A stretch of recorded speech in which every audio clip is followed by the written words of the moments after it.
ही गांव में, पूरे नगर में दासी शोर मचाती है, सब जगह जाके सबसे बतलाती है। खबर सुनते ही गांव की, नगर की जितनी गोपियां हैं सारी एकत्रित हो जाती है और तब तक लल्ला सो गए रहते हैं। अब आती है तो जब सब माताएं एकत्रित होती हैं तो निश्चय कुछ न कुछ मांगलिक गीत गाती हैं। अब आतुर होती हैं, गाते हुए जो जिधर से बोला है वो उधर से ही कुछ न कुछ गुनगुनाते हुए आ रहा है। अरे रास्ते में जो मिल गई, अरे बहना तुमको पता नहीं, अरे आज तो लल्ला पलटी ले लिया है, आज तो लल्ला पलटी ले लिया है। इतने में एक माता गाते हुए आती है,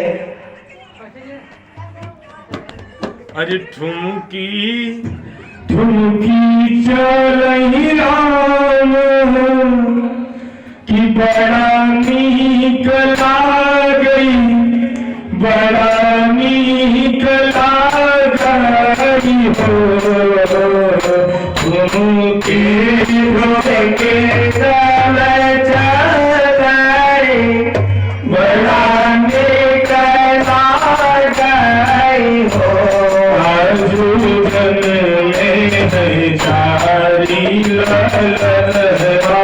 बधिया दुआरे भाई हो, आजू जन में है गाजी बधिया दुआरे भाई हो। ठुमकी ठुमकी लैया बड़ा नीक लागई, बड़ा नीक लागई हो। आजू जन में है जाती लगन माँ, लधिया दुआरे बाजई हो। पीछे पीछे पड़े कौशल्या मैया, लालू के बोला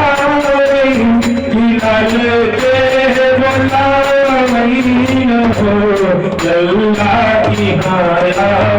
की दूधवा कि बड़ा नीक लागई हो। ठुमकी ठुमकी चलई बड़ा नीक लागई, बड़ा नीक लागई हो। आजू जन में है जाती लगनवा, दुनिया हो सोहार हो। रामचंद्र की जय। आज सब सोहर गाते हुए नंद रानी के भवन में प्रवेश कर रही हैं और जैसे ही प्रवेश कर रही है वैसे नंद रानी कह रहे बहना रुको, अभी लल्ला सो रहा है, अभी लल्ला सो रहा है। और कहाँ यार, अभी थोड़ा रुक के गाओ, लल्ला जग जाए तब गाना। अब कौन मानने वाला है और परमात्मा कब सोने वाले हैं। अब वो देखिए कितने भक्त हमारे एकत्रित हुए हैं और आज हम यहाँ सो रहे हैं। माता जी उन लोग की हमारे भक्त की प्रसन्नता को कम कर रही है। लल्ला इतने में उधर मुंह करके धीरे धीरे रोना शुरू कर दिए।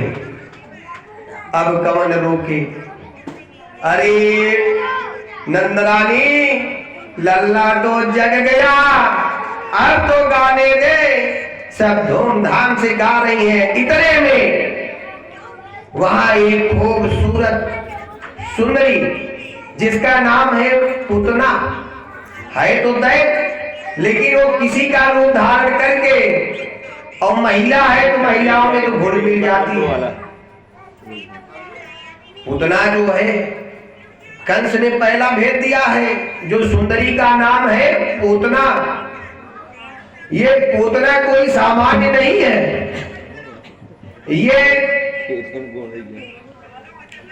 ये कंस जो है, जब नवजात शिशुओं को वध करना होता था, प्राणांत करना होता था, तो पूतना को भेजता था।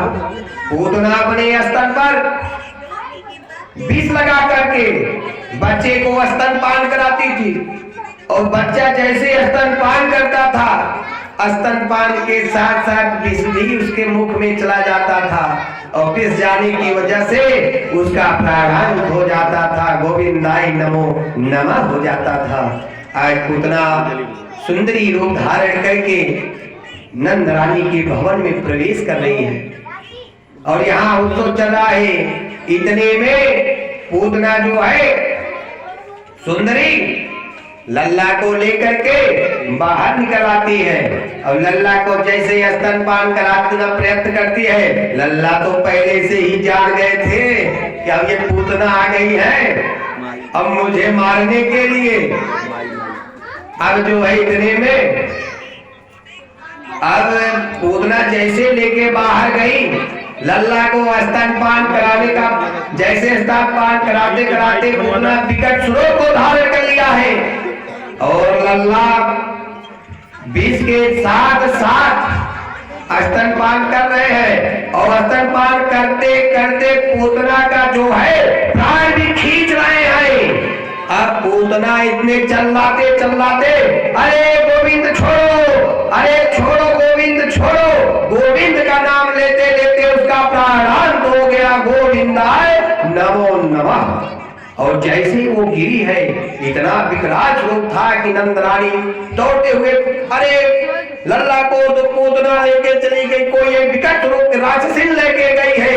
नंद रानी घबराते हुए, यशोदा मैया दौड़ते हुए, सभी गण के साथ सभी को लेकर के दौड़ रही हैं। इसी बीच में यशोदा मैया कहते, पहले लल्ला को देखो कुछ हुआ तो नहीं है।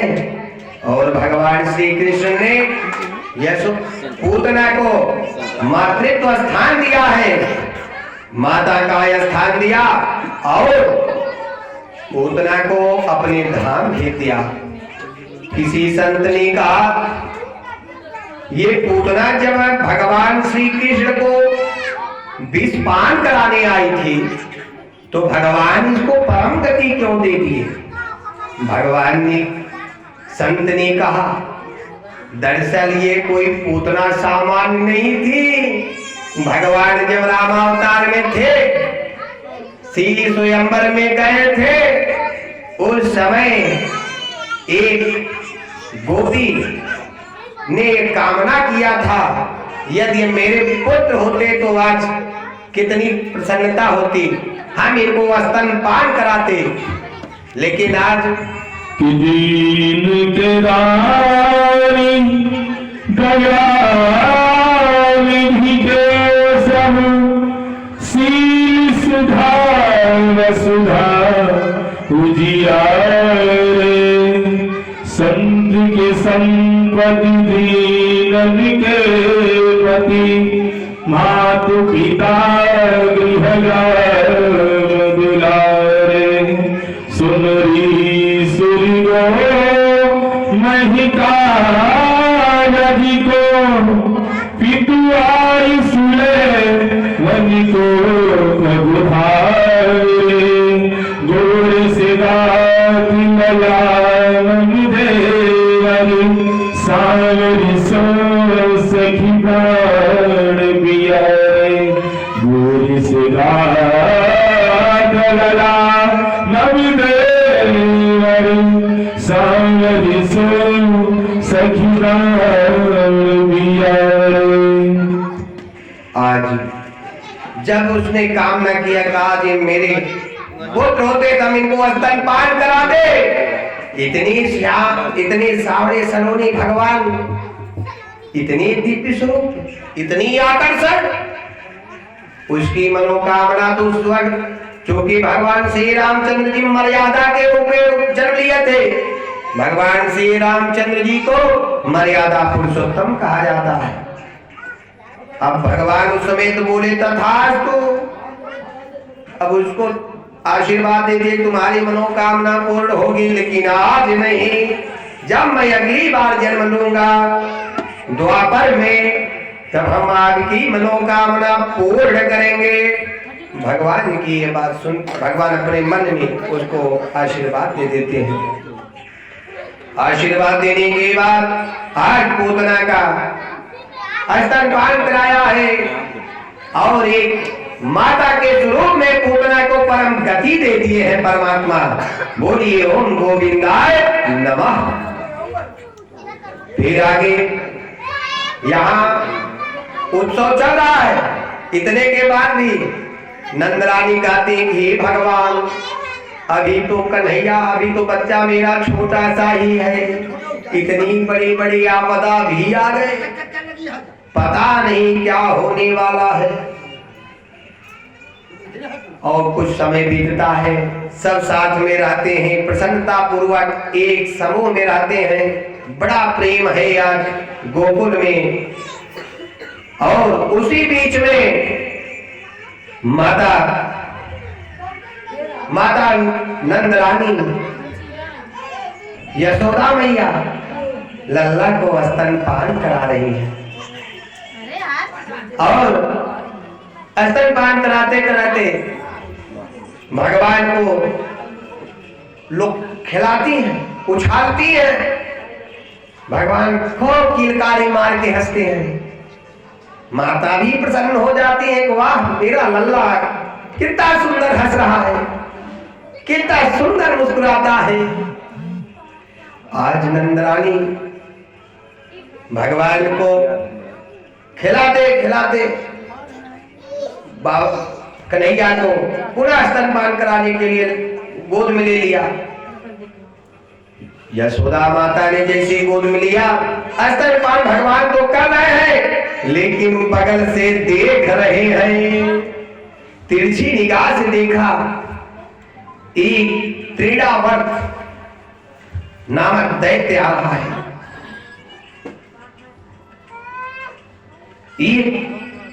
और वो कैसे आ रहा है? चक्रवात के स्वरूप में आ रहा है। चक्रवात कार धारण करके आ रहा है। अब माता जी के कैसे कहे कि माता मुझे अब लिटा दो। भगवान बोलेगा अच्छा कुछ अभी युक्ति लगानी पड़ेगी।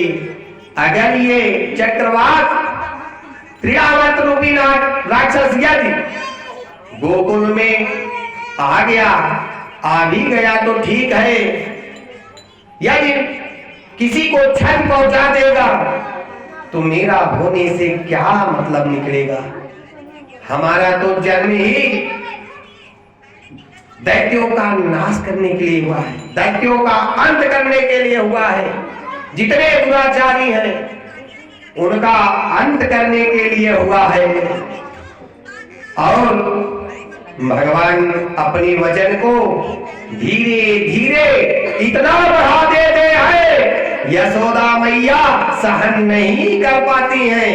अब जब सहन नहीं कर पाती है तो भगवान श्री कृष्ण को, कन्हैया को लेटा देती है। कहती बेटा यहाँ की व्यवस्था में लेटा रही है। अब कह रहे बेटा बहुत देर से खेल लियो, थोड़ा विश्राम कर लो। अब विश्राम करने का तात्पर्य नहीं था कि उनका मन था, उनका मन तो खिलाने का था। लेकिन भगवान इतना वजन बढ़ा दिए कि माता कहे अरे भगवान ऐसा क्या हो गया, अभी तो मेरा लल्ला हल्का था, अचानक इतना गरु कैसे हो गया, इतना वजन कैसे हो गया। यशोदा मैया मंथन कर रही, चिंतन कर रही है, चिंतन रूपी मंथन कर रही है। अब कन्हैया का वजन ना संभाल सकने की वजह से इतना कन्हैया वजन अपना बढ़ा लिए हैं कि माता यशोदा उनको लेटा दिए। और जैसे लेटाते हैं वैसे कन्हैया अपनी खेला शुरू करते हैं।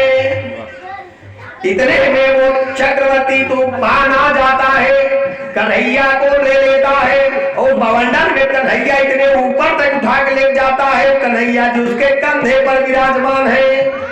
कन्हैया ने कहा क्या बात है, इतना माता जी ने आनंद दिया था लेकिन इतना नहीं आनंद आया।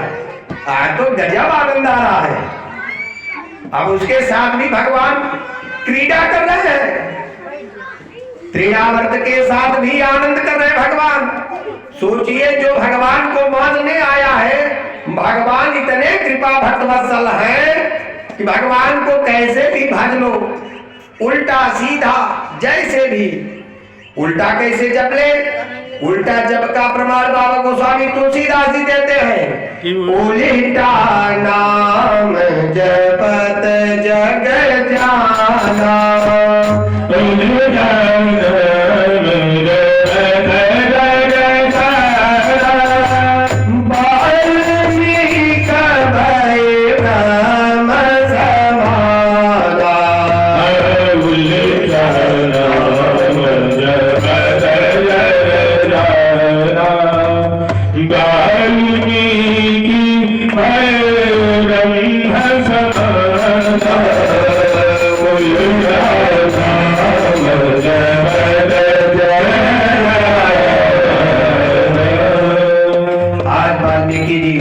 उल्टा नाम रत्नाकर थे, बहुत बड़े डाकू, आवश्यकता पड़ने पर किसी का वध भी कर सकते थे। लेकिन नारद मुनि ने देखा, अरे ये क्या कर रहा है, इसको तो कुछ और करना है, कहां भटक रहा है। रत्नाकर के पास आ गए, रत्नाकर के पास पहुंच गए जंगल में। नारद जी जैसे बोलते, उसका काम ही था जो धन लिया हो दे दो, और यदि नहीं दिए तो मरने के लिए तैयार हो जाओ। ये रत्नाकर का काम था। नारद जी जैसे पहुंचे, श्रीमन नारायण नारायण नारायण, श्रीमन नारायण नारायण हरि हरि नारायण नारायण नारायण, हरि नारायण नारायण नारायण, हरि लक्ष्मी नारायण नारायण नारायण। भक्त बड़े परिवार थी, देश धरे अवधूत, भक्त बड़े परिवार थे, वेद धरे अवधूत। भक्त बड़े परिवार थी, देश धरे अवधूत, भक्त बड़े परिवार थे, वेद धरे अवधूत। राम नाम का गोला छूटे, राम का गोला छूटे, हरि नाम का गोला छूटे, हरि नाम का गोला छूटे, भागे राम के दूत, हा हा भागे राम के दूत, श्रीमन नारायण नारायण नारायण, श्रीमन नारायण नारायण नारायण।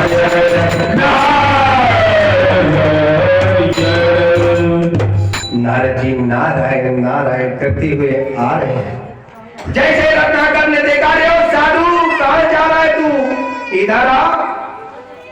अब नारद जी जिस योजना से निकले हैं वो तो वही होना है जो होना है। रत्नाकर के पास आते हैं, बोलता है, साहब जो कुछ लिए हो माल खजाना यहीं दे दो, लेके जाना नहीं है। अब रत्नाकर की बात सुन के नारद जी बोले, हाँ ठीक है हम दे देंगे, लेकिन एक बात बताओ, जो तुम ये पाप कर रहे हो ये किसके लिए कर रहे हो, किसके लिए कर रहे हो। रत्नाकर बोलते हैं, हम ये अपने परिवार की भरण पोषण के लिए कर रहे हैं। इतना सुनने के बाद नारद जी बोले हैं, देवर्षि कह रहे हैं कि क्या इसके ये जो तुम करे इस पाप के भागीदार तेरे परिवार होगा, तेरा परिवार यदि हो तो ठीक है। नारद जी की बात सुन के बोला, हाँ हाँ मैं जो कुछ भी करूंगा इसमें मेरे परिवार का प्रत्येक मेंबर सहभागिता होगी। अच्छा होगा तो सही, बुरा होगा तो सही। नारद जी ने कहा अच्छा ठीक है, तेरी बात मान लिया। एक काम कर, तू मुझे छोड़ दे, या पहले तू जा अपने परिवार में पता करके आ, पूछ के आ कि जो तू चोरी डकैती प्राणांत कर रहा है, लोगों का आवश्यकता पड़ने पर जान भी ले रहा है, क्या इस दोष के भागीदार होंगे? इतना सुनने के बाद कार्य हम जानते हैं देवर्षि, हे मुनि, हे साधु, हम तुम्हारी चालाकी समझ रहे हैं। तुम इसलिए कह रहे हो ना कि हम घर को जाए तुम इधर भाग जाओ। ना ना ना, हम छोड़ने वाले नहीं हैं। नारद जी की बात सुन के बड़ी प्रसन्न हो गए। वाह, तुम तो बड़े समझदार हो। अच्छा एक काम करो, मुझे इस पेड़ में बांध दो और तब जाओ, हम नहीं भागेंगे। बंधने के बाद कोई भागेगा? नहीं नहीं नहीं। अब रत्नाकर नारद जी को बांधता है, घर को जाता है। घर जाने के बाद अपने पति बच्चे परिवार से पूछता है क्या मैं जो करता हूँ, चोरी डकैती छिनैती, लोगों का प्राण तक लेना पड़ता है आप सबको खिलाने पिलाने के लिए, क्या इसमें जो दोष होगा इसमें आप सहभागिता लेंगे? परिवार वालों ने कहा ना ना, हम काहे तो तुम्हारे पाप को ले। क्यों? अरे तुम्हारी जिम्मेवारी है हमारा भरण पोषण करना, कैसे भी करो, कैसे भी करके लाओ, हमारा भरण पोषण करना आपकी जिम्मेवारी है, और जो करो उसका दंड स्वयं भुगतोगे। रत्नाकर को ग्लानि हो रही है, आज दुखी हो गया है। दुखी होने के बाद रत्नाकर तुरंत नारद मुनि के पास आता है। आज इसे ज्ञान हो गया है, इस जीवन का जो माया है, माँ माने नहीं या माने जो, वो खत्म हो गया है। खत्म होने के बाद अब नारद से कहता है कि आज हमारे परिवार वालों ने मना कर दिया है। मिलती है सद्गुरु की संगत कभी कभी, मिलती है सद्गुरु की संगत कभी कभी, मिलती है सद्गुरु की संगत कभी कभी, मिलती है सद्गुरु की संगत कभी कभी, मिलती है सद्गुरु संगत कभी कभी, मिलती है सद्गुरु की संगत कभी कभी,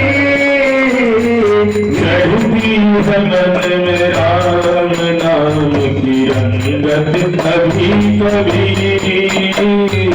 चढ़ती है मन में राम नाम की रंगत कभी कभी, चढ़ते राम नाम की रंगत कभी कभी, इंसान को रहना चाहिए बुराइयों से दूर, इंसान को चाहिए बुराइयों से दूर, इंसान को रहना चाहिए बुराइयों से दूर, लेकर के डूबती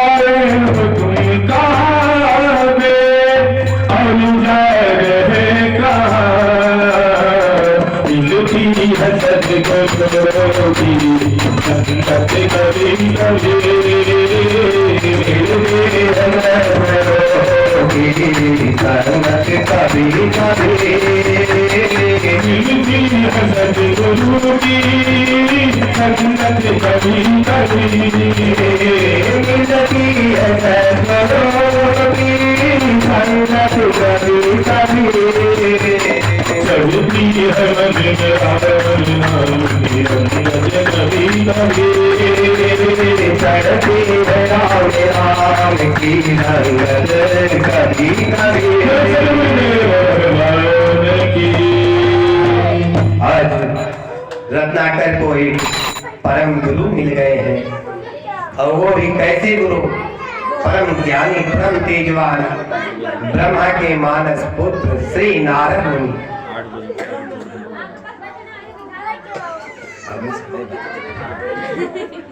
और रत्नाकर को श्री नारद मुनि ने कहा कि अब तुम्हें ज्ञान हो गया। इतना बोध होते ही गाड़ी खेल इतना ही आज मुझे एहसास हो गया कि मैं गलत कर रहा था। जीवों का जो मैं जान लेता था मनुष्य का, और जो चोरी करता था मैं बहुत गलत कर रहा था। ऐसे विचार से ग्लानि कर रहा है, उसे एहसास हो रहा है। उसी समय नारद जी से पूछता है कि कोई हमारे लिए उपचार है? हमने तो अपने जीवन में बहुत सारा पाप किया है। नारद जी की बात सुन के नारद जी बड़े विचार करने लगते हैं कि इतना बड़ा अत्याचार इसको जिस काम के लिए लोग में भेजा गया है, ये तो ठटक रहा था, अब ये लाइन को आने का समय आ गया है। तो श्री नारद मुनि ने रत्नाकर को एक मंत्र देते हैं, राम नाम कलियुग केवल नाम यधारा। नाम यधारा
रामचंद्र की।